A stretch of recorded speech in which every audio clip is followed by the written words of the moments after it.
व्याप्त भ्रष्टाचार की करने जा रहे हैं। देखिए, जिस दिन मन की बात में सिद्धार्थ आए थे, मुझे लग गया कि कुछ न कुछ ऑपरेशन होगा। एक बार याद होगा कि एक बार फिर भ्रष्टाचार को लेकर सवाल खड़ा हुआ था, तो पटना में पकड़े गए थे जिला शिक्षा पदाधिकारी के कार्यालय के कर्मचारी 25,000 घूस लेते हुए। तो भाई, कर्मचारी का औकात है 25,000 घूस लेते का। उस समय में भी हम सवाल खड़े किए थे कि जिला शिक्षा पदाधिकारी पर नज़र आपकी क्यों नहीं है, जबकि इस व्यक्ति पर पहले से भी भ्रष्टाचार के कई मामले चल रहे हैं।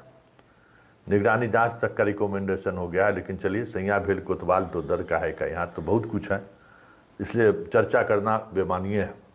लेकिन अरवल में जो कुछ भी हुआ है, उसके सहारे क्या संदेश देना चाहते हैं? 50,000 रुपया घूस। ठीक है, ट्रैप टीम का अनुसंधान करने की क्या अधिकार नहीं है, वो अधिकार नहीं है, वो अनुसंधान नहीं कर सकते। उनका काम है कि पैसा लेते हुए जो पकड़ाएगा उसको पकड़ लेना है। बहुत कम अधिकारी होता है कि उसको स्टेप आगे बढ़ा के जो है सो काम करते हैं, लेकिन वैसा अमूमन नहीं होता है, क्योंकि अनुमति भी ऊपर से मिलता है कि जो पकड़ा जाए उसी को लेकर चले आओ। लेकिन एक बात तो है कि 50,000 रुपया बड़ा बाबूली लेंगे हैं, और ये अचानक एक दिन में मन की बात होते ही दूसरे दिन पकड़ा गया। वो ऑफिस खुलते ही, शनिवार को मन की बात हुई है, सोमवार को पकड़ा गया है। इसका मतलब है कि शिक्षा विभाग से लोग अब शिकायत करने लगे, शिक्षा विभाग से लोग अब निगरानी से संपर्क करने लगे। तो सिद्धार्थ जी, थोड़ा खुली छूट दे दीजिए। शिक्षा विभाग के कोई अधिकारी कर्मचारी के लिए हमदर्दी मत दिखाइए, जाने दीजिए उसको, जो कहीं से दूर दूर तक जो है रहम का पात्र नहीं है ये लोग। रजनीकांत को क्या किए? अगर बात यही होगी तो रजनीकांत को क्या हुआ? 23 जनवरी को रजनीकांत के यहाँ छापेमारी हुआ था, आप उसको सस्पेंड करके भेज दिए थे पूर्णिया। बार बार एक स्पेशल विजिलेंस यूनिट उसको नोटिस दे के बुलाया, नहीं आया तो वारंट ले लिया। तो भाई, स्पेशल विजिलेंस यूनिट को हरी झंडी नहीं मिल रहा है। पंकज दरार साहब इंतजार कर रहे होंगे हरी झंडी का। आजकल तो बहुत तरह का हरी झंडी चाहिए, तब आगे की कार्रवाई होती है। तो गायब है वो, अभी तक पकड़ाया नहीं है। और उसकी प्रोसीडिंग की प्रक्रिया जो है, आप 15 दिन के अंदर में कहे थे ख़त्म कर देने के लिए, पूर्णिया में सस्पेंड करके उसको बोले थे। अभी तक प्रक्रिया पूरी नहीं हुई, जबकि 3 महीने में, मतलब 23 जनवरी से 23 फरवरी, 23 मार्च और 23 अप्रैल, 3 महीना हो चुका है।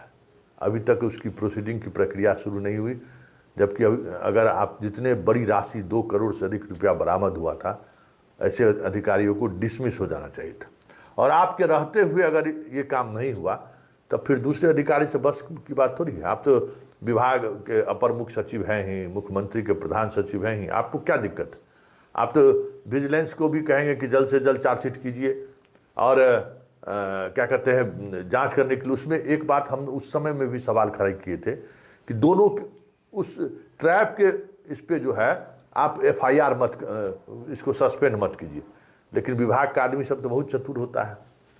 आपके यहाँ जो डिक्लेरेशन उसका था, आप ट्रैप केस अपने जगह पर, आप तो कहेगा कि उसका कोर्ट का फैसला आएगा तब ना, कोर्ट के फैसले पर जो है सो जो फैसला होगा हम पर कार्रवाई कीजिए। अभी तो पिली यही ले रहा है ना, जबकि होना क्या चाहिए था?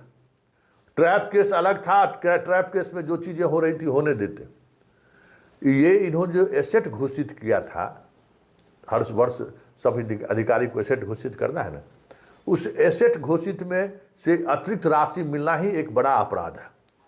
और उस अपराध में आप बिना किसी के सामने वाले का पक्ष सुने आप डिसमिस कर सकते हैं। और कई मामले में इस तरीके का डिसमिसल हाई कोर्ट ने सुप्रीम कोर्ट तक बहाल कर रखा है। तो ये बात आप समझिए, कहीं न कहीं आपके रजनीकांत को बचाने के लिए आपके दफ्तर से ही, मतलब पटना दफ्तर से ही खेल हो रहा है। तो जब रजनीकांत पर कार्रवाई नहीं कीजिएगा, कई शिक्षा पदाधिकारी है जिस पर प्रपत्र क गठित है, जांच चल रहा है, उस पर कार्रवाई नहीं कीजिएगा, तो ये सब छोटका मोगरा को पकड़ पकड़ के जेल भेजने से शिक्षक इन लोगों के आतंक से बच पाएगा क्या? है, आप ही बताइए कि बच पाएगा? बड़ी मछली जब तक नहीं पकड़ाना शुरू होगा तब तक बचने का सवाल ही नहीं है। और बड़ी मछली के साथ पूरी सिस्टम खड़ी है। आप रजनीकांत को डिसमिस कर देते, जिस पर प्रपत्र गठित हुआ है उसको 1 महीना के अंदर में डिस्पोजल करके सस्पेंड, बाकी सुविधाएं उससे ले लेते, वेतन का उसका सब कुछ कर देते, अभी चलता रहता, आपका इकबाल कायम हो गया रहता शिक्षा विभाग में। लेकिन अभी स्थिति क्या है? भले 50,000 रुपया घूस लेते हुए आज पकड़ा, फिर अभी पूरे जिला में वही धंधा चल रहा होगा। आप सिद्धार्थ जी आपको शिक्षक चिट्ठी लिखते हैं ना, हम शिक्षकों को भी कहते हैं, पटना में हर प्रखंड मुख्यालय में बक्सा रखा हुआ है, समझे, एब्सेंटी रखने के लिए। उसमें सब शिक्षक जैसे स्कूल वाइज उसमें पैसा बांध के देता है, तो उसका एब्सेंटी एक्सेप्ट होता है और उसका वेतन बनता है। यहाँ तो वेतन बनाने के लिए पैसा चाहिए। लोग कितना गिरा हुआ है, लोग क्या सोच लिए कि डेवलपमेंट वाले में ही।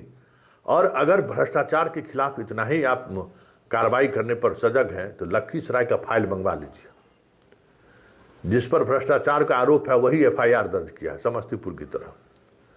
और समस्तीपुर में इतना बड़ा एविडेंस होने के बावजूद भी विभूतिपुर के प्रखंड शिक्षा पदाधिकारी को आप एक दिन पहले, 28 तारीख को रिटायर होने वाला था, एक दिन पहले उसका सस्पेंशन तोड़ दिए, उसको ज्वाइन करा के लाभ पहुंचा दिए। तो ये सब देखता है ना, जो इस तरीके से दुस्साहस करने वाला लोग है वो सब देखता है कि मैनेज हो जाता है सब चीज। कैसे उसका सस्पेंशन टूट गया बताइए ना। 70-80 जो है सो फर्जी शिक्षक बहाल किया, पकड़ा गया, FIR दर्ज हो गया, कई स्कूल का प्रिंसिपल जेल गया, और इस मास्टरमाइंड यही था, विभाग सस्पेंड किया। आप उसका सस्पेंशन तोड़ दिए इसलिए कि जोगेंद्र सिंह उसको सस्पेंड किया था, और क्या बात होगा। तो सस्पेंशन तोड़ दिए, तो ये जो लाभ उसको मिला, तो ऐसे ऐसे भ्रष्टाचारी को निलंबित रहते हुए सस्पेंशन हो जाता तो क्या दिक्कत था विभाग को भाई। लेकिन उसको लाभ दे दिए, चाहे जिस परिस्थिति में हो, उसका निलंबन टूट गया। तो जब ये देखता है ना विभाग का आदमी या कर्मचारी, करीब भ्रष्टाचारियों पर कोई कार्रवाई नहीं होती है, भ्रष्टाचारी सब आराम से फिर निकल जाता है, तो मनोबल बना रहता है।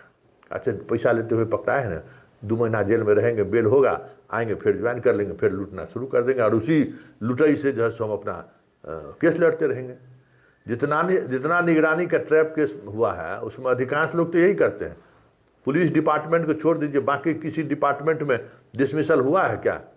पुलिस डिपार्टमेंट में डिसमिसल हो गया है, तो क्या है, वो लोग और ज्वाइन करता है और फिर अपना जो सो घूस लेके केस लड़ते रहता है। तो शिक्षा विभाग में व्याप्त भ्रष्टाचार को लेकर अगर वाकई में चाहते हैं कि कोई बड़ा एक्शन हो, तो इसके लिए ज़रूरी है कि जो इस शिक्षा कोष में दिए ना उसमें समय निर्धारित कर दीजिए, कितने समय में ही जो है सो आपको फाइनल कर देना है। समय अवधि अगर विस्तार किए तो आप पर कार्रवाई होगी।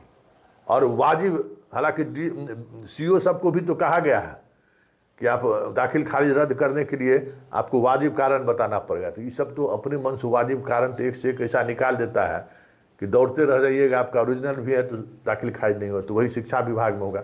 उससे मतलब नहीं है, एक्शन में आइए।